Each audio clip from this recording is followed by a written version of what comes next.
Mimi ni content creator na marketing manager, influencer wa 24/7 na MD design.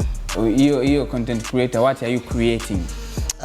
Kwenye content creator wangu ninachokifanya mimi ni marketing advertise. Unajua content creator na categories nyingi sana. Yeah. Content ambazo nafanya mimi ni za kibiashara na ubunifu zaidi. Tupe hizo designs za content creators. Okay, designs kwenye makampuni tofauti, madukani.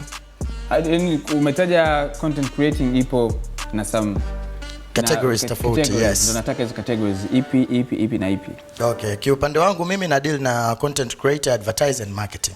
Okay. Lakini content creator kuna design nyingi. Bongo tushazoea sana ni comedians. Sasa mimi siangalii hicho, mimi naangalia kila mtu na category yake. Kila mtu ana fani yake ya content creator. Kuna fashion content creator, kuna digital content creator, kuna comedian content creator. Sasa mimi ni market and advertise content creator. Umeelewa? Limitation yako ni ipi kwenye content creator? Yaani like wewe ni marketing content creator, vitu gani hufanya ambavyo other content creators wanafanya? Mimi ndio kama nilivyokuambia ni mtu wa biashara zaidi. Hauchekeshi? Sichekeshi kabisa. Sasa tuchekeshi. Macho. Naona una tuzo pia. Kabisa. Umepata wapi na umepataje? Na Rwanda, Kigali. Kigali, Rwanda. Yes. Ilikuwaje? Ilikuwa tuzo gani hizo? Hii ni tuzo za African Creator Awards.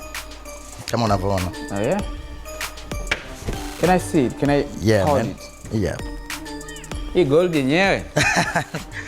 Angalia mwenyewe hapo utajua. Best Content Creator of the Year 2026. Kwa hiyo ina maana wewe ni content creator bora mwaka 2026 Afrika Mashariki au Tanzania? Ni East Africa.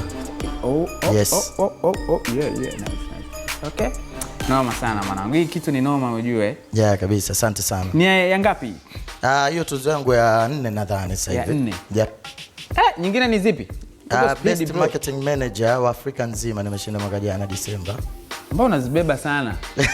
Sasa si kila mtu na niambie kwanza kwa sababu kumekuwa kuna malalamiko.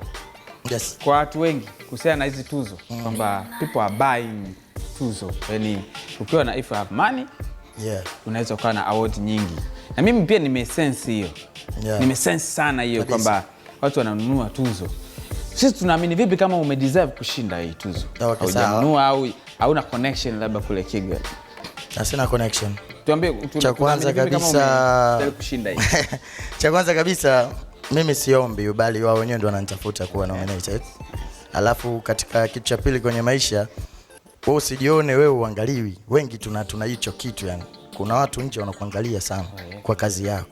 Umeelewa? Kwa hiyo believe in yourself unachokifanya.